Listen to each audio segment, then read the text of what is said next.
Hello, and welcome to a Pokemon XD Gale of Darkness video, where today we're going to be completing the game with the duo of Poliwrath and Politoed. Now, I do think that these two have the possibility to be amazing in this game, and maybe even immortal. But before we get to that, let's go ahead and move on to their stats. Poliwrath has 90 HP, 85 attack, 95 defense, 70 special attack, 90 special defense, and 70 speed. And Politoed has 90 HP, 75 attack, 75 defense, 90 special attacks, 100 special defense, and 70 speed. And they get access to nearly the same moves, other than Poliwrath getting Submission and Mind Reader, Politoed getting Perish Song and Swagger through level up, and Poliwrath also gets Bulk Up and Rock Tomb in the TM list.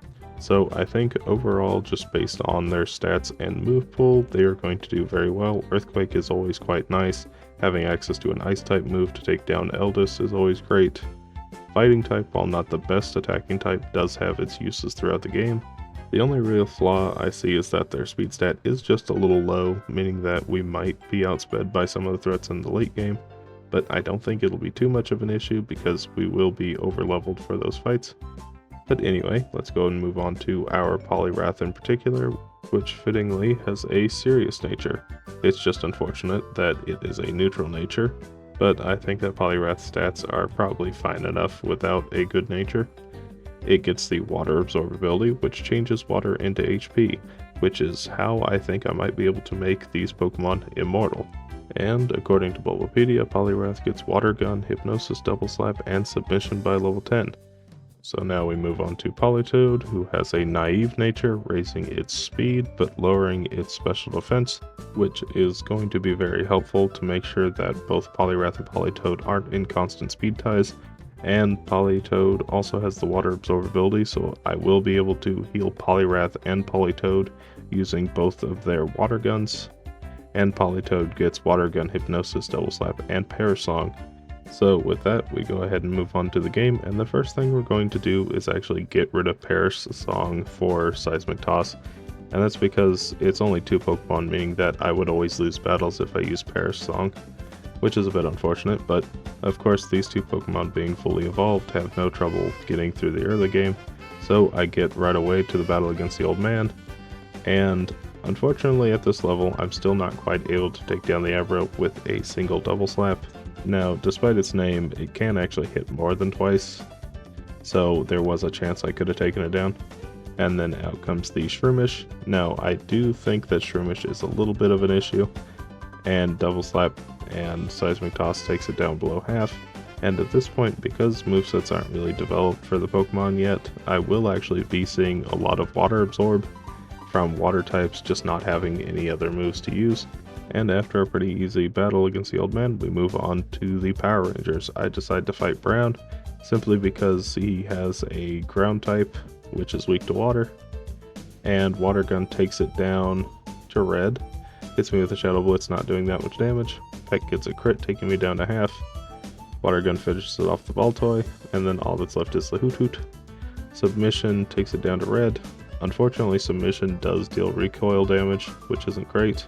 But another Water Gun finishes it off, and we move on to Lovrena. She leads with a Love Disc and a Beautifly, and because Love Disc only has Water Gun or Tackle, I decide to get rid of the Beautifly as quick as I can. Unfortunately, it's not quite a one-shot with 2 Water Guns, so I will need to go into it again, go for another Water Gun to finish it off, and then I go for Seismic Toss to start dealing damage to the Roselia, which will either Mega Drain or set up Leech Seed, which neither of those I want. Another Seismic Toss takes it down to red, and Water Gun finishes it off, bringing out her final Pokemon, which is a Shadow Delcatty. Now this is actually going to be a little bit of a threat if Submission misses. Shadow Rush hits, taking Poliwrath down to half, Submission hits, taking it down in a single hit, and then all that's left is the Love Disc, which with only using Tackle can't take us down, and with the combined efforts we are able to take it down and beat Lovrena on the first attempt. Now, of course, you can't have a Pokemon XD Gale of Darkness video without the obligatory Mirror B. How you doing today, Mirror B? Well, goodbye, Mirror B. Anyway, at the Real Game Tower, I pick up my 2 favorite TMs, Hidden Power and Protect, and I'm going to teach those, but I'm going to quickly pick up the TM for Blizzard. Now, I never actually end up using this move, but I was already there, so I figured it'd be a good time to pick it up. Anyway, Poliwrath has Hidden Power Grass, which is super useful for Snaddle, and Politoed got Hidden Power Fire, which could definitely come in handy.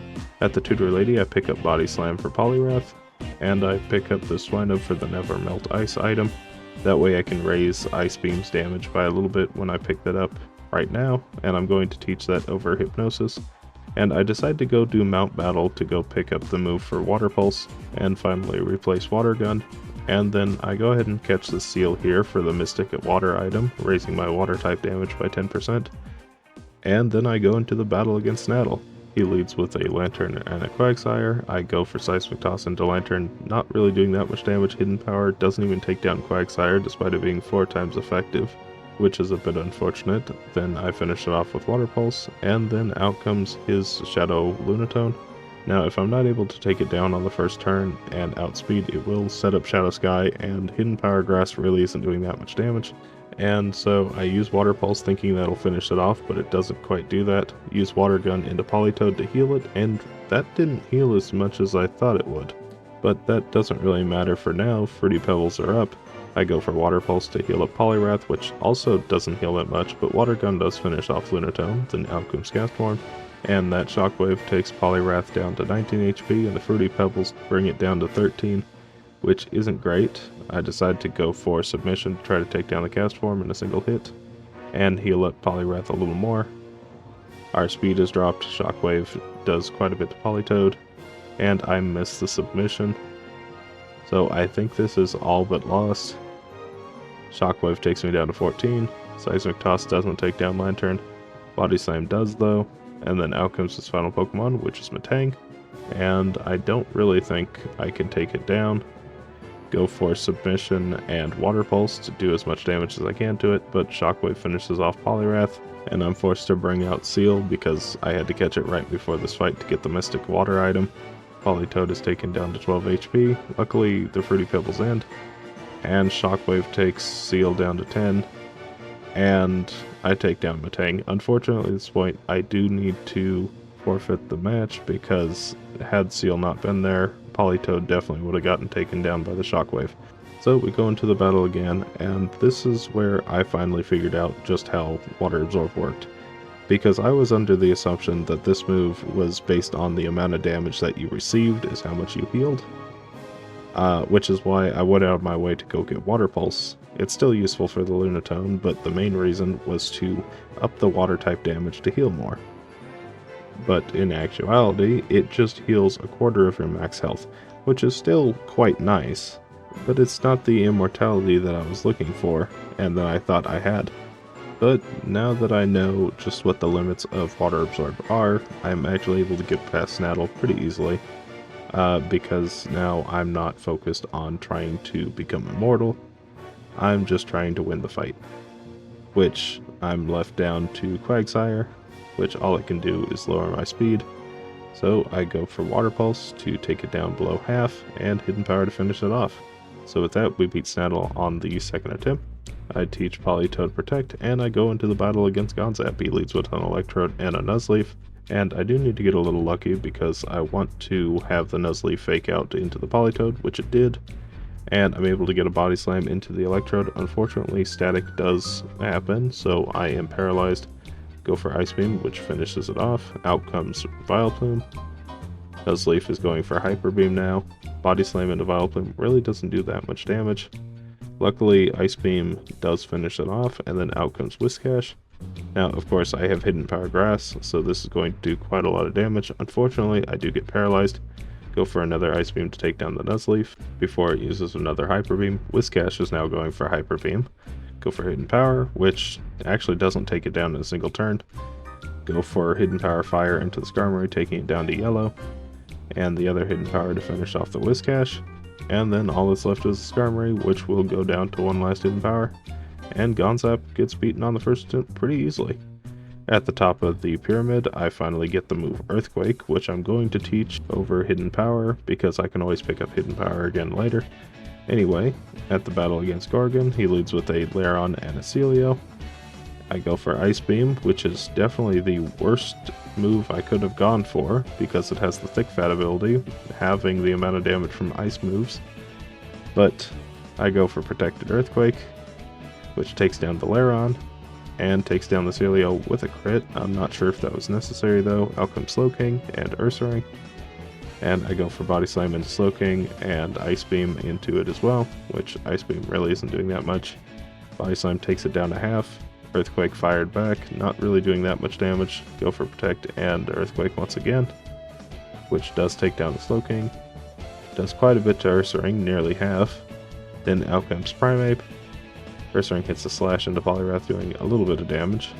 Body Slam and Ice Beam into the Primeape, which takes it down, and then his final Pokemon comes out, Shadow Hypno, and it could be a bit threatening because I don't think I can take it down in a single turn, and it might hit us with a really strong Shadow Storm, which Ice Beam and Body Slam take down the yellow. It goes for Shadow Down, lowering my defense harshly, and Brick Break takes down Poliwrath with a crit. Okay.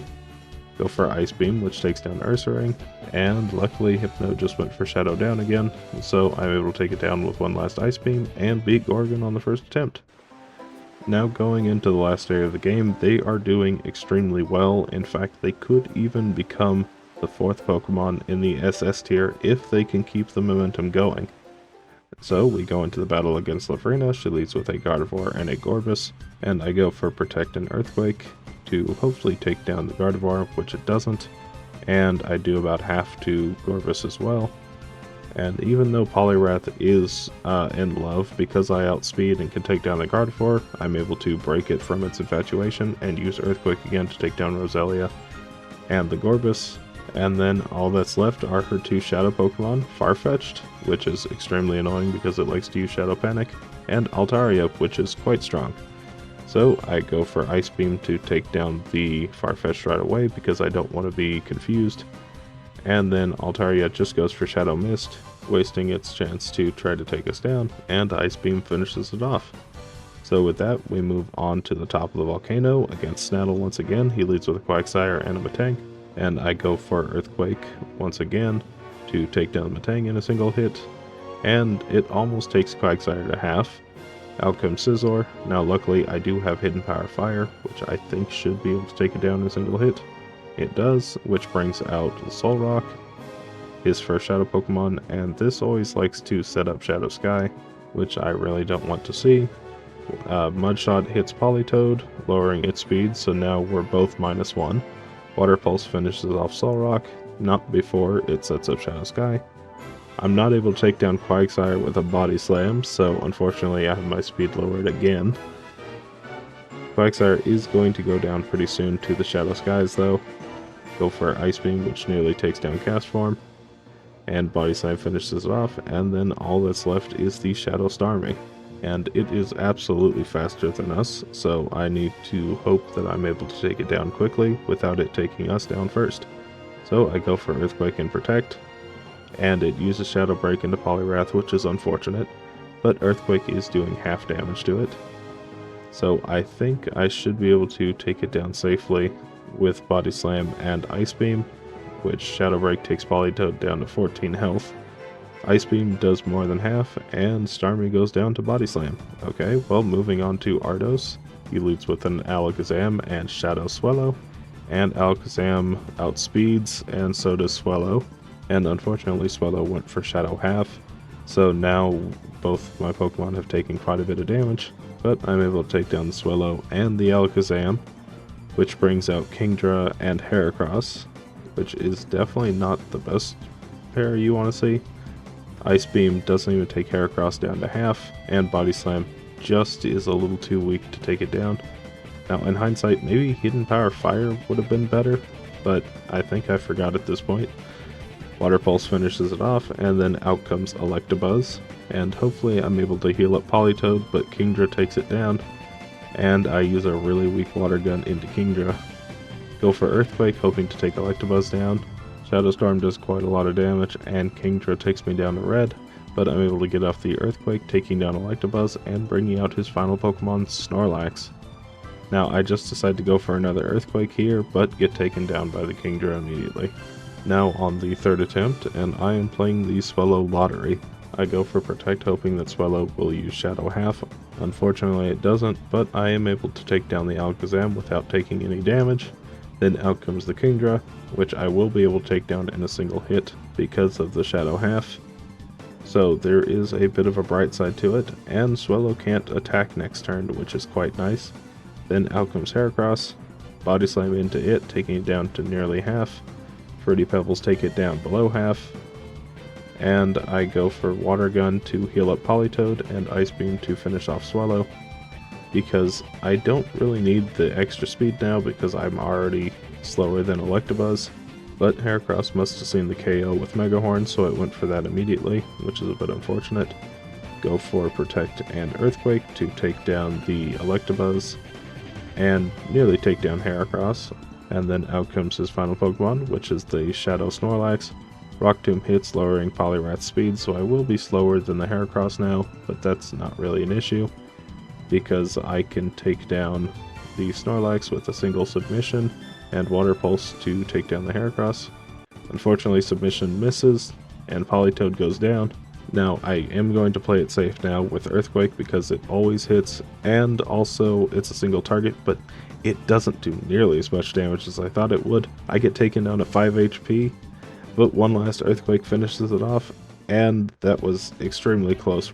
But we move on to Gorgon, who leads with a Slowking and Nurturing. Go for Ice Beam and Body Slam into Slowking immediately, taking it down to yellow, and using Gorgon's own strategy against him, go for Earthquake and Protect, which takes down Slowking, does over half to Ursaring, and then out comes Aggron. I get hit by a Slash, not doing that much damage, Submission and Ice Beam. Ice Beam takes down Ursaring, and out comes Walrein. Submission takes Walrein down to red HP. Double Edge hits, not doing that much damage. Go for Protect and Earthquake once again. Unfortunately, Aggron went for Protect this turn as well, which in hindsight is actually exactly what he'd normally do. And then Gorgon brings out the people's champion, Poliwrath. I go for Ice Beam, and Poliwrath is frozen on the spot. Go for Body Slam. Okay, he unfreezes, sets up Shadow Sky. Out comes a Double Edge. And I know I'll be able to take down Poliwrath this turn pretty easily. Go for Earthquake, which takes down Aggron, and actually Poliwrath survives on just a little bit of health. And then out comes his final Pokemon, which is a Shadow Mr. Mime. Now, if it is faster than us, it will do quite a bit of damage, but it is also very frail physically, so I go for Ice Beam to finish off Poliwrath, and Body Slam actually does way less than I thought it would, only bringing it down to yellow. Fruity Pebbles rain down, but now that I know I'm faster than it, Ice Beam takes it down, and we beat Gorgon on the first try. Moving on to Eldest, he leads with a Ninjask and a Shadow Manectric, and so I go for Protect and Earthquake to take down the Manectric immediately, while it sets up Shadow Sky. And then out comes his second Pokemon, which is a Shadow Salamence, and when it comes out, it also lowers my attack by 1 stage, which is very unfortunate. But I am going to call and use Ice Beam to take down Salamence, and the reason I'm calling here is to raise the accuracy of submission for later in the fight. Salamence goes down to a single Ice Beam, then out comes Flygon, which as long as I outspeed will be taken down in a single hit as well. So I go for Body Slam to hit the following Pokemon, and Ice Beam takes it down in a single hit. Then out comes Marowak. Now this Shadow Marowak is extremely powerful because it's holding the Thick Club item, doubling its attack, so I do need to take it down immediately. So the Body Slam is just there as a bit of contingency to hope that it goes down in a single hit from Ice Beam, which it does, and then out comes his final Pokemon, which is a Shadow Lapras. I go for Submission into it, not dealing as much damage as I thought I would. Fruity Pebbles rain down, and I go for Submission and Protect, and the main reason for Protect is just to make sure that Shadow Storm doesn't take down the Politoed and is at max power to deal damage to Poliwrath, because it does quite a bit more when it's a single target. And now I can take down Ninjask, who takes me down to 11, but Ice Beam takes it down. And then all that's left is the Lapras, which goes down to one last Body Slam, and we beat Eldest on the first attempt as well. So now moving on to the big box legendary, Shadowlugia. I go for Ice Beam and Body Slam, which Ice Beam really isn't doing that much damage. Body Slam doesn't even take it down to half. Another Shadow Blast taking Politoed down to 50. Ice Beam gets a lucky freeze, and Body Slam finishes it off. So we go into the battle against Gravel. He leads with a Moltres and a Rhydon, and I go for Water Pulse, which doesn't take Moltres down in a single hit, but surprisingly Water Gun does take Rhydon down in a single hit. Then out comes Executor. Shadow Fire hits, taking Politoed down with a crit. I go for Body Slam, which doesn't quite take down Moltres even at such a low health. Executor misses Shadow End, luckily. Go for another Body Slam into Executor because I just want to test how much damage I actually do to things. Moltres takes itself down with Confusion. Out comes Tauros. And here's the big one. I need to know whether or not I can take down Tauros with the attack drop, and I can't. Shadow End hits, and I'm taken down. So, after using all of my rare candies, I go into the battle once again, now attempt number 5, and it starts out the exact same way as before. Go for Water Gun and Water Pulse, which takes down Rhydon and lowers Moltres down quite a lot. It hits the Shadow Fire, unfortunately, through the Confusion. I go for Ice Beam, which at this level actually one-shots it. Unfortunately, 3 levels prior it wouldn't. And then out comes Tauros, who lowers our attack by 1. I take down the Moltres with Water Gun, which brings out Articuno, and I've now figured out that Hidden Power is probably better than Ice Beam, but honestly it seems to be about the same. Luckily I do get a Paralysis with Body Slam, so I will be able to take it down this turn. Tauros uses Shadow Hold, so now it will start attacking on the next turn. Body Slam finishes it off, and then out comes his final Pokemon, which is Shadow Zapdos. Fruity Pebbles rain down, and I go for Body Slam and Protect because I'm hoping that Shadow Rush went into the Politoed. Unfortunately it didn't, but the Shadow Bolt did, and I go for Ice Beam and Body Slam into Zapdos to finish it off, which Ice Beam does it on its own. Body Slam does a little bit to Tauros, luckily gets the Paralysis, so I will be able to take it down quite easily. Ice Beam takes it down to red, and Body Slam finishes it off. So with that, how well did these two do? Well, they beat the game at a time of 8 hours and 57 minutes, with Poliwrath being level 60 and Politoed being level 61, and they had 8 faints throughout the game, 7 of those to bosses and only 1 to a random trainer. So despite having a really good run overall, unfortunately they lose quite a bit of time in the last area of the game, and that's because most battles take quite a while to actually do, despite there not really being any real threat to them being taken down from most trainers. The battles themselves do actually sometimes take a while. So despite having a great Citydark Isle time, they actually find themselves near the top of the A+ tier, which is still quite an accomplishment, but I really thought that they'd be an S tier Pokemon at the very least. Anyway, I think the only real struggles are Ardos, because at the level I was at, I don't outspeed. Swellow actually has complete control, and I am playing the Swellow Lottery. And Gravel, despite having the most amount of losses, is actually quite easy. I think had I just used the rare candies right off the bat, I probably would have been a second or maybe even third try victory. But I think overall this duo is very powerful, and doesn't really have to worry much about most threats throughout the game, so they find themselves in the A+ tier. And with that, if you did enjoy this video, consider liking and subscribing. If you have any Pokemon suggestions, please put them down below. Thank you so much for watching, and bye!